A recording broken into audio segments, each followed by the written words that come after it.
Era la noche del huracán. En la península de Yucatán, la furia de la madre tierra, bautizada como Ischel, desgarraba la selva con vientos de más de 250 kilómetros por hora. Los árboles se partían como cerillos, las carreteras eran ríos embravecidos y los pueblos mayas, acostumbrados a la fuerza de la naturaleza, se habían convertido en islas de penumbra y oración. En una pequeña comunidad cerca de Calakmul, una anciana llamada Ischel, como la tormenta misma, apretaba un rosario entre sus manos arrugadas, susurrando plegarias por su nieto, un joven médico que debía volver a casa. La electricidad había muerto horas atrás. El mundo entero era un rugido ensordecedor y una oscuridad líquida. Y entonces, a través de la cortina de agua que azotaba su ventana, vio algo imposible. Una luz. Una serpiente de luz que se deslizaba a través del infierno, desafiando el caos. No puede ser, está avanzando, murmuró la anciana, pegando el rostro al cristal empañado. La luz no titubeaba. No se desviaba. Era una línea recta de esperanza en medio del apocalipsis. Era el Jaguar de Fuego, el nuevo tren de alta velocidad que conectaba la selva. Pero, ¿cómo? ¿Qué clase de milagro o locura se atrevía a desafiar la cólera de un huracán categoría 5? Aquella era una escena que, apenas 3 años atrás, nadie en el mundo habría creído posible. Ni siquiera sus creadores más optimistas. Todos decían que era imposible. Un proyecto faraónico condenado al fracaso por la corrupción, la selva indomable y la supuesta incapacidad mexicana. Un sueño guajiro que se rompería al primer embate de la realidad. Pero este tren no se detenía. Este tren avanzaba. Porque en su acero y en sus circuitos no solo había tecnología. Había algo más. Llevaba el alma de la ingeniería mexicana, la sabiduría ancestral de una cultura que no busca conquistar la naturaleza, sino danzar con ella. Era el orgullo de la raza de bronce, forjado durante 3 años de colaboración, escepticismo y una fe inquebrantable. Esta no es solo la historia de un tren. Es la historia de cómo México le demostró al mundo, y a sí mismo, que su ingenio es tan poderoso como sus tormentas. Es el relato de cómo los prejuicios de una ingeniera alemana, una de las mejores del mundo, se hicieron añicos frente a una realidad que no aparecía en sus informes. Y es el testimonio de que la tecnología más avanzada no es la que domina, sino la que protege la vida. Ahora, un nuevo capítulo de este desafío está por comenzar. Un segundo trazo de acero que buscará unir el corazón del país a través de sus geografías más salvajes. Y en esta historia, usted será testigo de cómo el ingenio humano, cuando se nutre de humildad y respeto por sus raíces, puede lograr lo que el mundo entero considera imposible.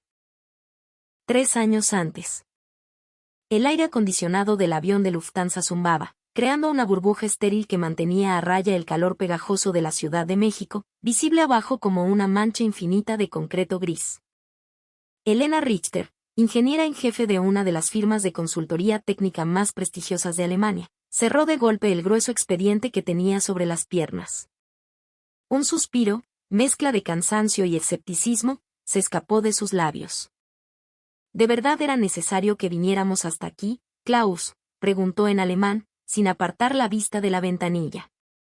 A su lado, Klaus, un corpulento director de proyectos con más interés en los balances financieros que en los cálculos de resistencia, se encogió de hombros. Necesitan un informe de un tercero, Elena. Ya sabes cómo es la junta directiva. Quieren el sello de aprobación alemán para justificar la inversión. O, mejor dicho, añadió con una sonrisa cínica, quieren nuestro informe para demostrar que este proyecto es inviable y que ellos deberían tomar el control. Tráiganme un análisis del caso de éxito de este país tercermundista. País tercermundista. La frase resonó en la mente de Elena, y aunque no la dijo en voz alta, una parte de ella estaba de acuerdo. La imagen que tenía de México estaba construida con titulares de periódicos sobre corrupción, violencia y proyectos de infraestructura que terminaban en escándalos y sobrecostos. Como ingeniera, respetaba la historia y la cultura, pero en el ámbito de la alta tecnología, de la precisión milimétrica que requería un tren de alta velocidad, México simplemente no figuraba en su mapa mental. Para ella, los líderes eran Alemania, Japón, quizás China con su fuerza bruta. ¿Pero México? Imposible. Sus planos son demasiado ambiciosos, sus plazos irreales y su geografía es una pesadilla, pensó mientras el avión iniciaba el descenso. Terremotos, huracanes, una selva que devora todo lo que el hombre construye. Y su cultura de la improvisación, el jeitino brasileiro, o como le llamen aquí. No, esto no puede funcionar. Estaba convencida de que su visita sería un mero trámite para confirmar lo que ya sabía, que la famosa ingeniería mexicana era poco más que un chiste, una forma de arreglar las cosas con alambre y cinta adhesiva. Un mal chiste. Al salir del aeropuerto, el caos la golpeó. El calor húmedo, el ruido de los claxones, el enjambre de gente moviéndose en todas direcciones. El trayecto hasta su hotel en Polanco fue una odisea de 2 horas a través de un tráfico que desafiaba todas las leyes de la física y la paciencia. Vio baches que parecían cráteres, cables de electricidad colgando como lianas y una anarquía vial que le provocó una migraña. Klaus no paraba de hacer comentarios sarcásticos. Mira eso, Elena. ¿Te imaginas las vías de un tren bala pasando por aquí? Se descarrilaría antes de salir de la estación por esquivar a un vendedor de tacos. Elena no rió. La escena solo reforzaba sus prejuicios. Estaba aquí para observar, analizar y redactar un informe que, con toda probabilidad, sería la lápida de un sueño mexicano demasiado grande para ser verdad. A la mañana siguiente, un hombre los esperaba en el lobby del hotel. No llevaba el traje impecable de un ejecutivo corporativo que Elena esperaba.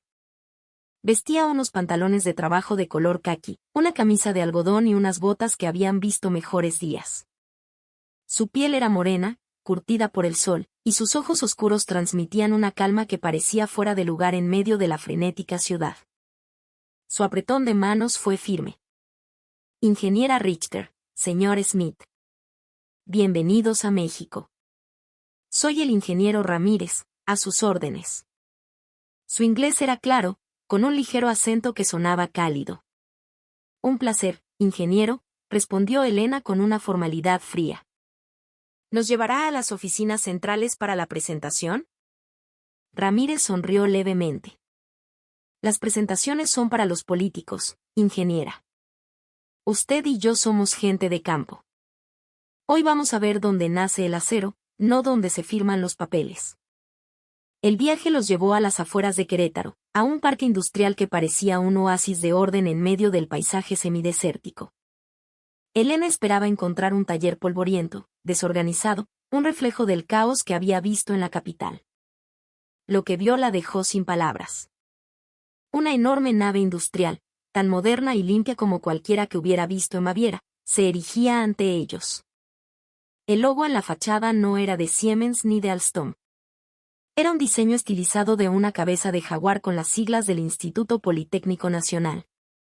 Al entrar, el silencio casi reverencial fue lo primero que la sorprendió. El suelo brillaba. No había una herramienta fuera de lugar. Jóvenes ingenieros, hombres y mujeres, la mayoría de no más de 30 años, se movían con una concentración y una eficiencia que Elena asociaba con los talleres de precisión de su país. Esta es nuestra planta de ensamblaje y desarrollo de materiales, dijo Ramírez, guiándolos entre enormes piezas del fuselaje del tren. Todo lo que ve, desde el diseño de los bogies hasta la aleación de los paneles, se ha desarrollado aquí, por ellos. Señaló con orgullo a su equipo. Elena, por primera vez, sintió una punzada de incertidumbre. Se acercó a una sección donde probaban la resistencia de un panel compuesto. ¿Fibra de carbono?, preguntó, casi por inercia. Algo mejor, respondió una joven ingeniera que supervisaba la prueba. Es un compuesto polimérico con enequén endémico de la región. Es más ligero que la fibra de carbono, igual de resistente, pero increíblemente flexible y absorbe mejor las vibraciones. Y lo más importante, resiste la humedad y el calor extremo de la selva como ningún otro material. Elena examinó la pieza. Era impecable. Klaus intentó encontrar un fallo, una justificación para su cinismo. Pero el costo, empezó a decir. Ramírez se le adelantó, mostrándole una tableta. A largo plazo, Es un 30% más barato que importar materiales europeos. El mayor costo no es construir, señor Smith. El mayor costo es tener que reconstruir después de cada huracán. Aquí no reparamos lo que la naturaleza rompe. Aquí diseñamos para que la naturaleza no pueda romperlo. Es una filosofía de prevención, no de corrección. La palabra prevención golpeó a Elena. Era el santo grial de la ingeniería alemana. Pero aquí, en México, no le estaban aplicando a máquinas en un entorno controlado, sino a un monstruo de acero destinado a enfrentarse a una de las naturalezas más salvajes del planeta. Ramírez los llevó a otra área, un simulador sísmico.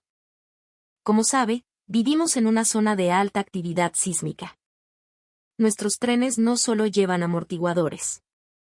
Las vías mismas están montadas sobre una base de aisladores pendulares que disipan la energía de un terremoto. El tren, literalmente, flota sobre la onda sísmica.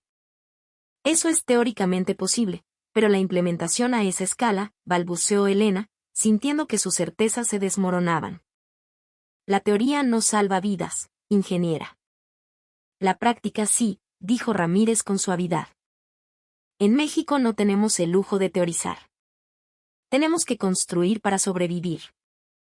No luchamos contra la madre tierra. Aprendemos a danzar con ella.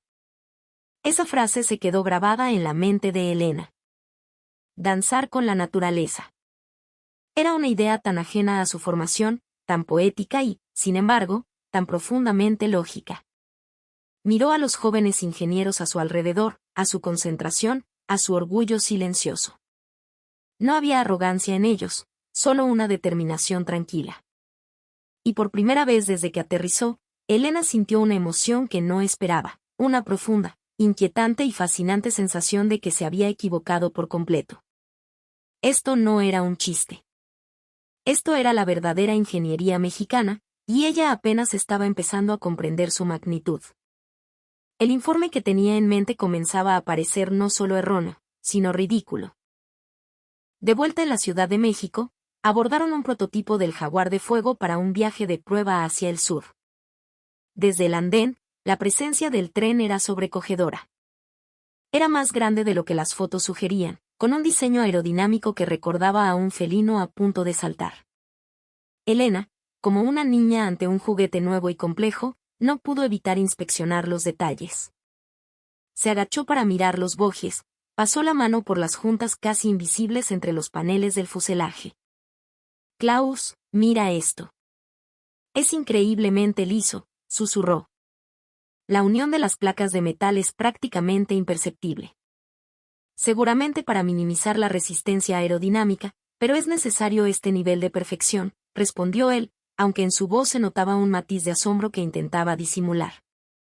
Al subir, el interior lo sorprendió de nuevo. No era el diseño frío y funcional de los trenes europeos. El espacio era amplio, con una iluminación cálida. Los asientos, tapizados en textiles que evocaban patrones mayas, eran profundos y cómodos. Pequeños detalles en madera de la región y piedra volcánica pulida daban una sensación de estar en el lobby de un hotel de lujo, no en un tren de alta velocidad. Esta es la decoración de un tren bala, murmuró Elena, más para sí misma que para nadie. El ingeniero Ramírez, que los acompañaba, sonrió. La gente pasará muchas horas aquí. El viaje debe ser parte del destino, no solo un medio para llegar a él. Si solo nos enfocamos en la velocidad, agotamos al pasajero. Hay que pensar en todo. Hasta en eso piensan, pensó Elena, mientras sentía como otro de sus paradigmas se agrietaba. Las puertas se cerraron con un siseo suave y un anuncio en español y maya resonó en la cabina. Pero el momento del arranque fue casi desconcertante. No hubo sacudidas, ni el clásico tirón inicial. Elena se dio cuenta de que se estaban moviendo solo porque el paisaje de la estación empezó a deslizarse lentamente por la ventanilla. No había crujido de ruedas, ni el rugido de un motor. Ya nos estamos moviendo de verdad, bromeó, pero su sonrisa se congeló cuando Klaus, con una expresión de incredulidad, asintió. El verdadero poder del tren se desató minutos después. Los edificios de la periferia de la ciudad se convirtieron en una mancha borrosa. Los túneles eran breves instantes de oscuridad donde el aire vibraba por un segundo. Velocidad actual, 260 km por hora, informó Ramírez con calma. Elena abrió los ojos de par en par. Imposible. No puede ser. Con esta estabilidad y no se siente ninguna vibración. Fue entonces cuando Ramírez hizo un gesto a una de sus asistentes. La joven colocó sobre la mesa una pequeña jícara de barro, finamente labrada, y la llenó de agua hasta el borde. La superficie oscura del agua permaneció tan quieta como un espejo de obsidiana. Elena se inclinó, incrédula. ¿Cómo era posible? A esa velocidad, el líquido debería estar temblando, a punto de derramarse. ¿Qué clase de truco es este?, exclamó. Es físicamente imposible que la superficie del agua esté inmóvil a esta velocidad. Ramírez respondió con la misma serenidad de siempre. En México, hemos priorizado la estabilidad por encima de la velocidad pura. No es solo por la comodidad del pasajero, ingeniera. Es por la seguridad en terrenos inestables y para reducir el estrés estructural en una geografía tan castigada. No es que no busquemos la velocidad, añadió, es que construimos primero la seguridad y la estabilidad, y sobre esa base inquebrantable, añadimos la velocidad. Es una pirámide. La base debe ser lo más sólida. Aquella era una filosofía completamente opuesta a todo lo que Elena había aprendido como ingeniera. En Europa, la carrera era por la velocidad, por romper récords. La estabilidad era una consecuencia, un problema a resolver. Aquí, era el cimiento de todo. El tren avanzaba ahora por paisajes más agrestes, acercándose a las zonas selváticas. Afuera, el mundo pasaba a una velocidad vertiginosa, pero adentro, la jícara de agua seguía impávida. El suave anuncio de la próxima estación flotaba en el aire. Klaus, susurró Elena, con una voz tan frágil que se sorprendió a sí misma. Creo que estábamos mucho más equivocados de lo que pensábamos. Klaus no respondió. Su mirada iba de la superficie del agua a los rieles que se extendían en una línea perfecta frente a ellos. En sus ojos ya no había cinismo, solo un impacto que luchaba por no admitir. El tren de alta velocidad de México no era una reliquia del pasado ni una imitación de tecnologías extranjeras.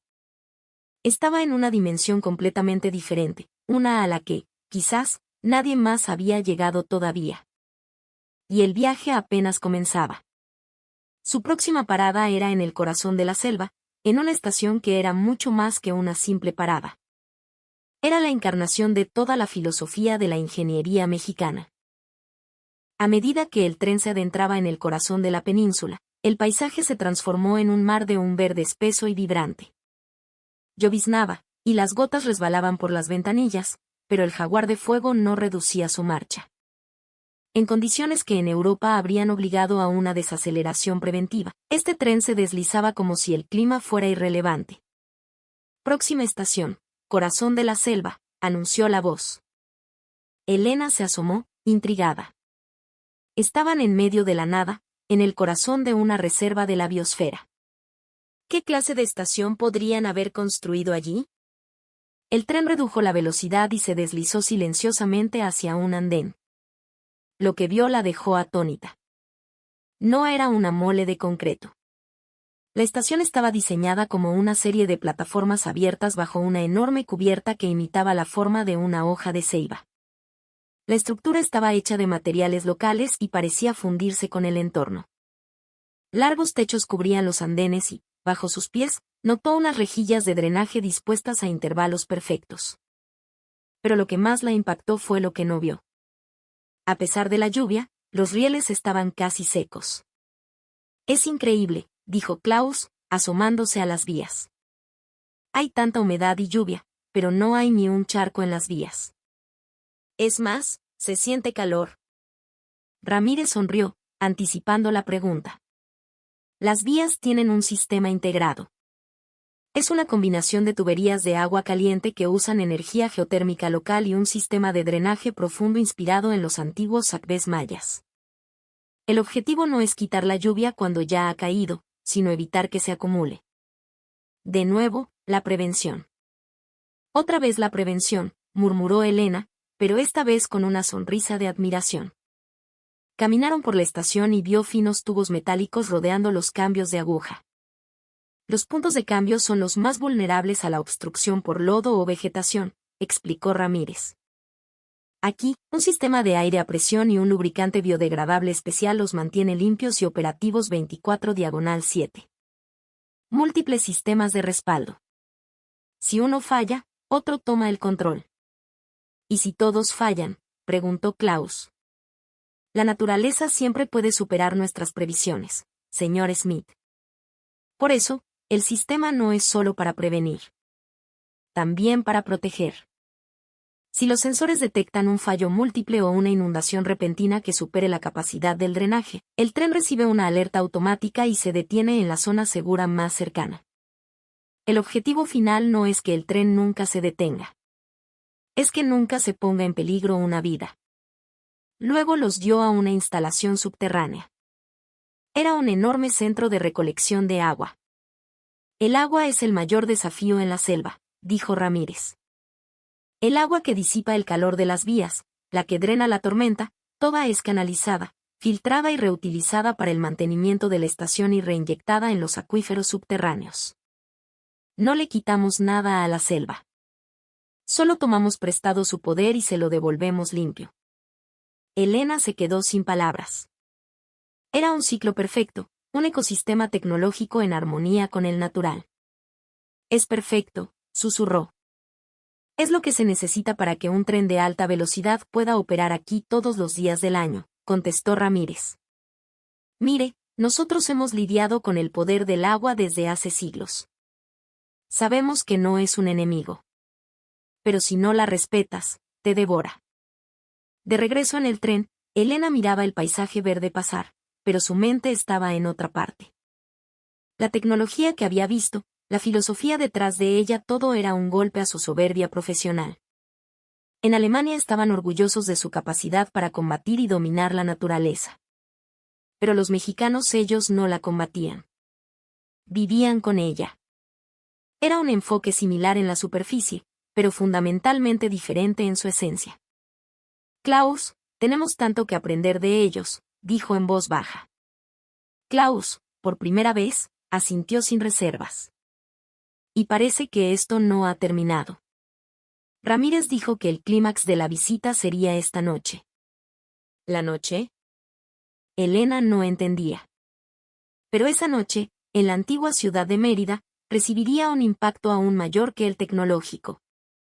Uno que no tenía que ver con máquinas ni con acero, sino con la esencia misma de la filosofía mexicana. El sol se había puesto, tiñendo el cielo de Yucatán de tonos naranjas y púrpuras. Ramírez los llevó a una antigua hacienda henequenera convertida en restaurante. El aire olía a flores nocturnas y a tierra húmeda. Cenaron bajo un techo de vigas de madera, rodeados de la historia silenciosa de aquellos muros. Elena y Klaus apenas hablaron durante la cena, todavía procesando el torbellino de información y emociones del día. Finalmente, fue Elena quien rompió el silencio. Ingeniero, dijo, dejando su copa sobre la mesa. Tengo que ser honesta. Vine a México esperando encontrar un desastre. Un proyecto fallido. Mi mente estaba llena de prejuicios. Fui arrogante. Ramírez la miró, y en sus ojos no había triunfo, solo una comprensión amable. A veces, los ojos necesitan ver para que el corazón pueda entender, ingeniera. No la culpo. El mundo nos ha visto de una sola manera durante mucho tiempo. Klaus asintió.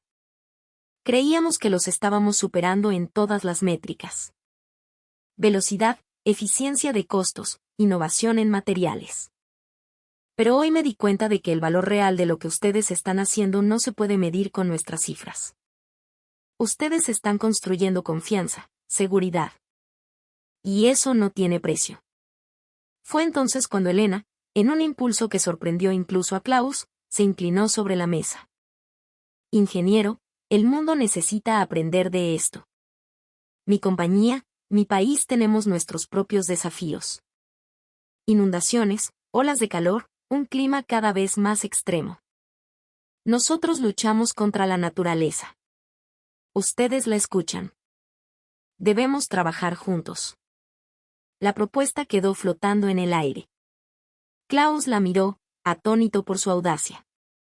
Pero Ramírez no pareció sorprendido. Con una calma que sugería que había estado esperando ese momento, sacó una tableta. Curiosamente, ingeniera Richter, nosotros pensamos lo mismo. En la pantalla apareció una presentación. Proyecto Kukulkan, Alianza Tecnológica México-Alemania para Infraestructuras Resilientes. Elena y Klaus se quedaron sin aliento. No era una simple propuesta de venta.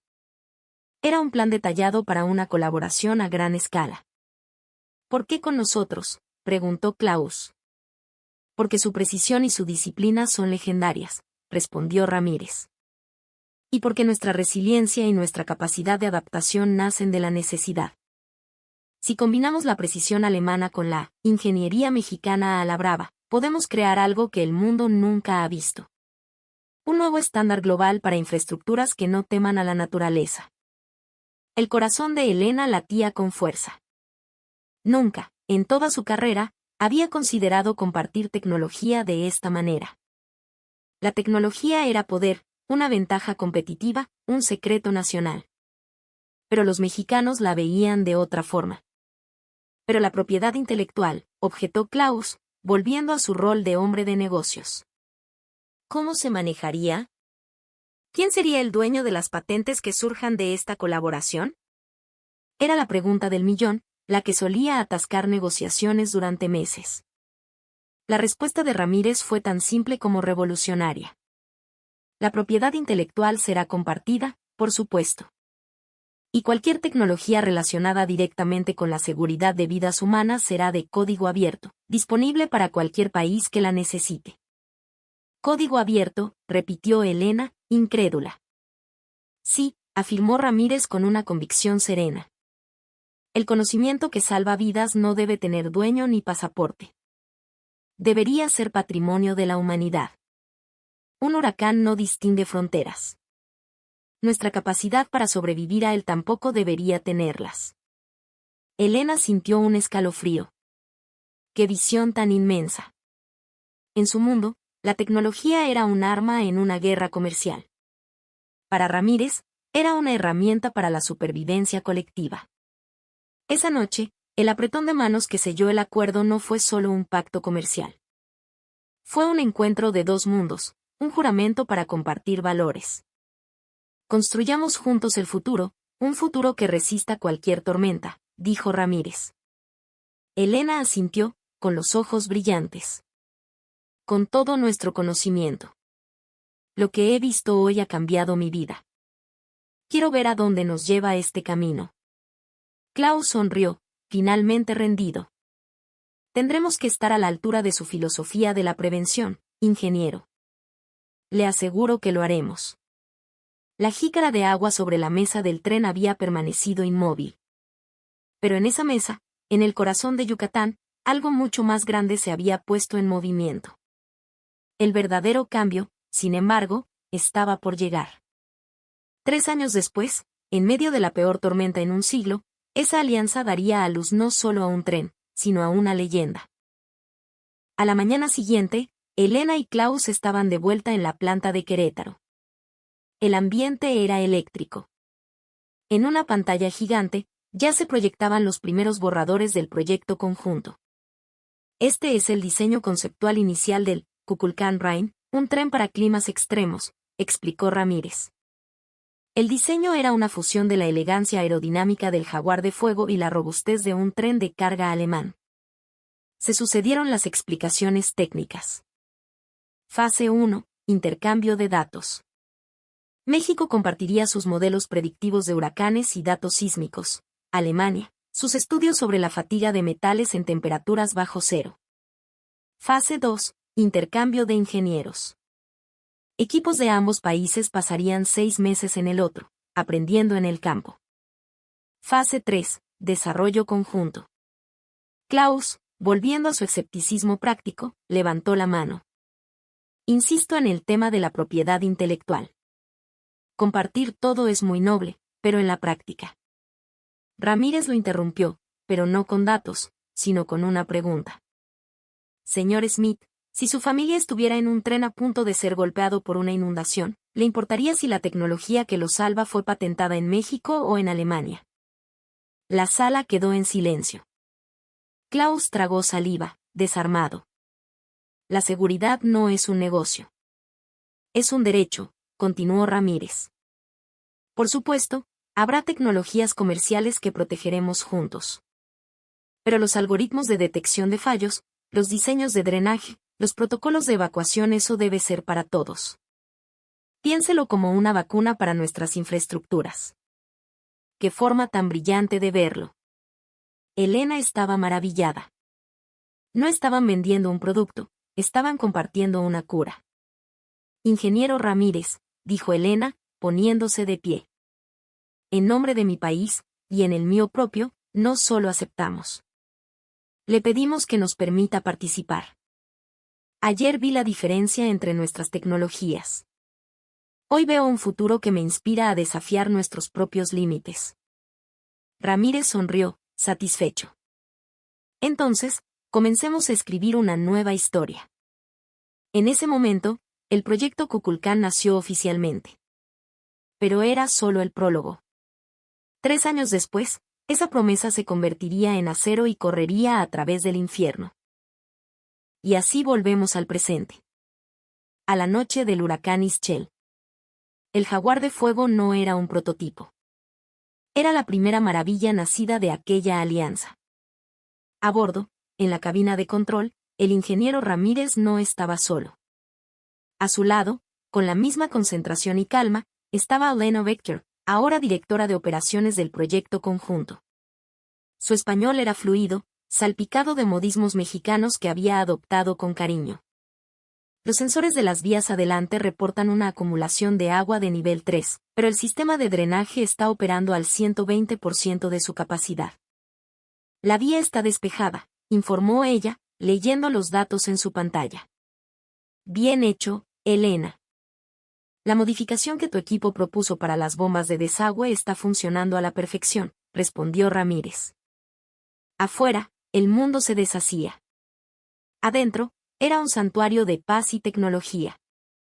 Los pasajeros, gente que de otro modo estaría atrapada, aislada, en peligro, dormitaban, leían o miraban la tormenta con asombro, no con miedo.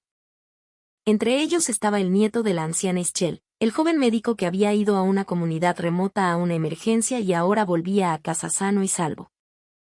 Cuando el tren finalmente se deslizó en la estación de Calakmul, la lluvia amainaba.